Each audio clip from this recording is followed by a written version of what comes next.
Hi Ibtihal, I'm glad to see you sent us another set of essays.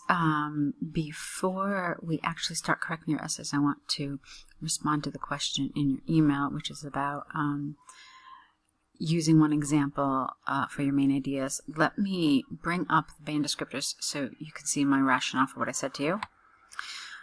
Alright, so we're going to look at the band descriptors, the public band descriptors for task 2.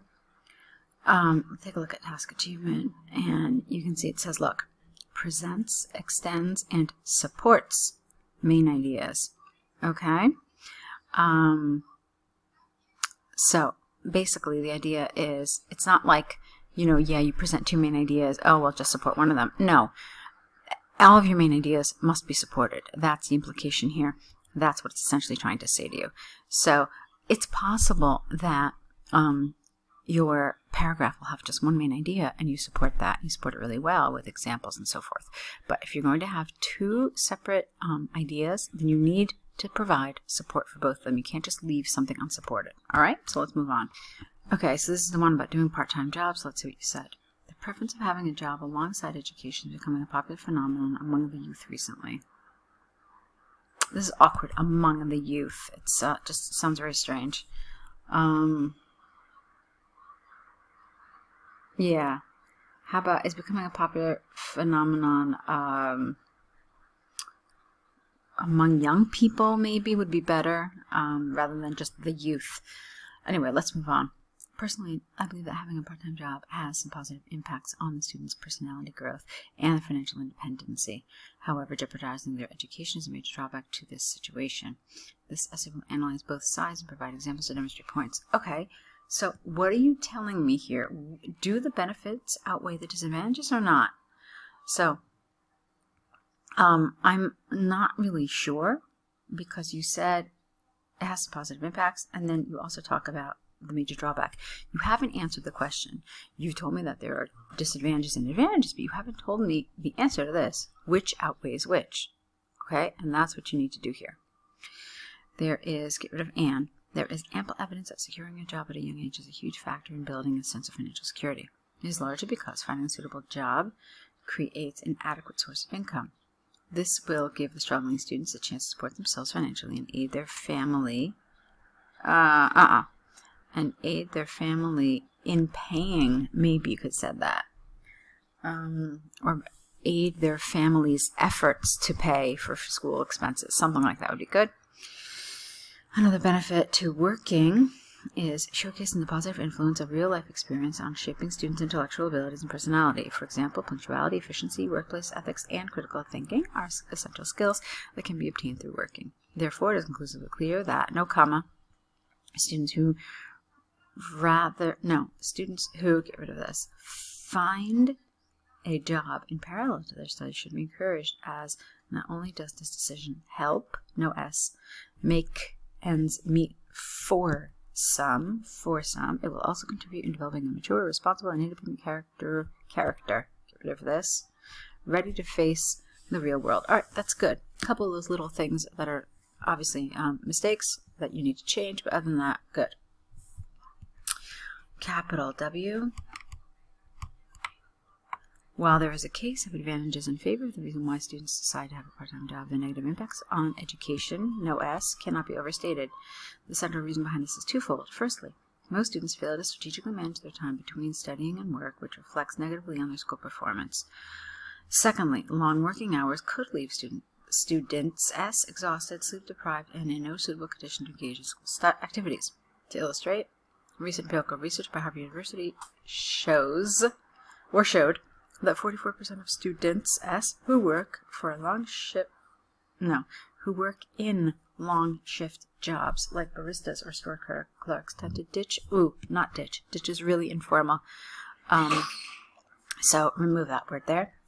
Tend to miss morning classes 3 times more than their counterparts. Consistent with the line of thinking, many students get rid of would. Fail to keep up with their studies or drop out of school due to the pressure of consistent need to balance work and school.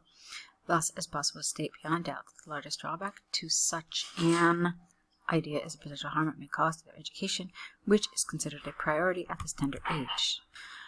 Okay, again, I'm going to ask you to do what I mentioned in the beginning, which is main idea and then followed by support, and then main idea and then followed by support. You did it here, but I think that this whole thing here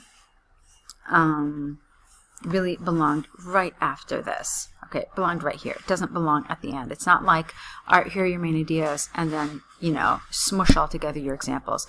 So make sure that the support follows the example it actually talks about. The idea it actually talks about.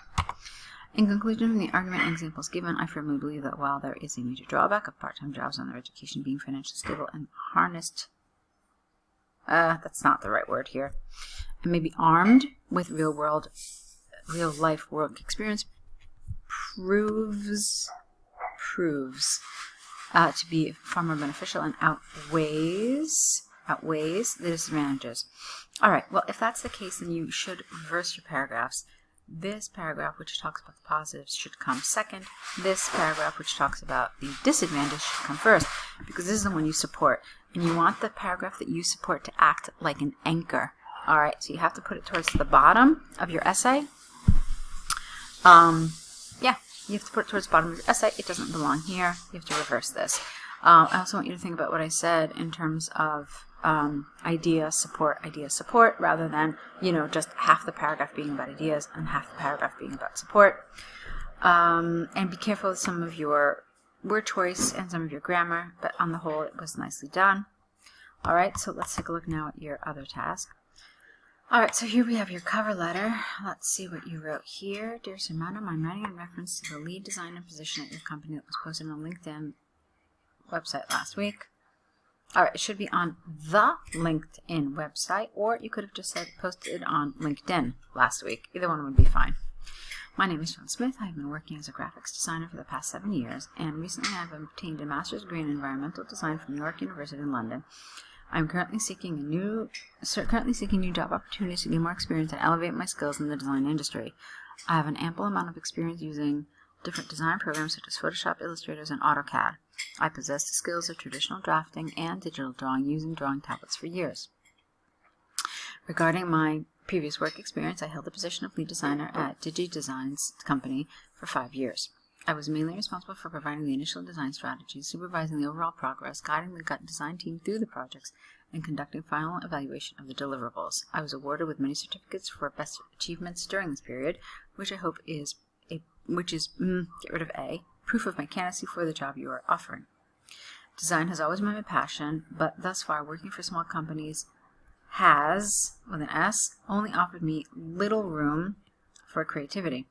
Therefore, I believe that working for a company with a remarkable reputation in the design field, such as yours, is a perfect opportunity for me to broaden my horizon, plural, and advance my expertise into the next level. Please find my CV in the attachments below. I look forward to hearing, put a full stop here. I look forward to hearing from you discussing ing this matter in person. Yours faithfully. All right, it's lovely. Obviously there were a couple little things that I had to correct, but on the whole, it read very easily. It was very developed. You did a nice job. I really liked it. Energy and enthusiasm for the job. Yeah, you did it. You did it. I think you could have done something a little more, but it was fine. I'm not going to complain about it because I liked what you did. Let's see. I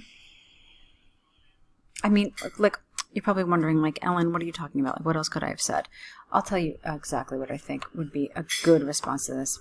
Energy, enthusiasm for the job. Great. You said that you want to work in a big company, but how do you show that you have enthusiasm for this? So, for me, a really good way is you talked about these design programs you use. Well, maybe you know that this company uses a particular design program and you recently just got a certificate in it because you were so passionate about working for the company. Okay?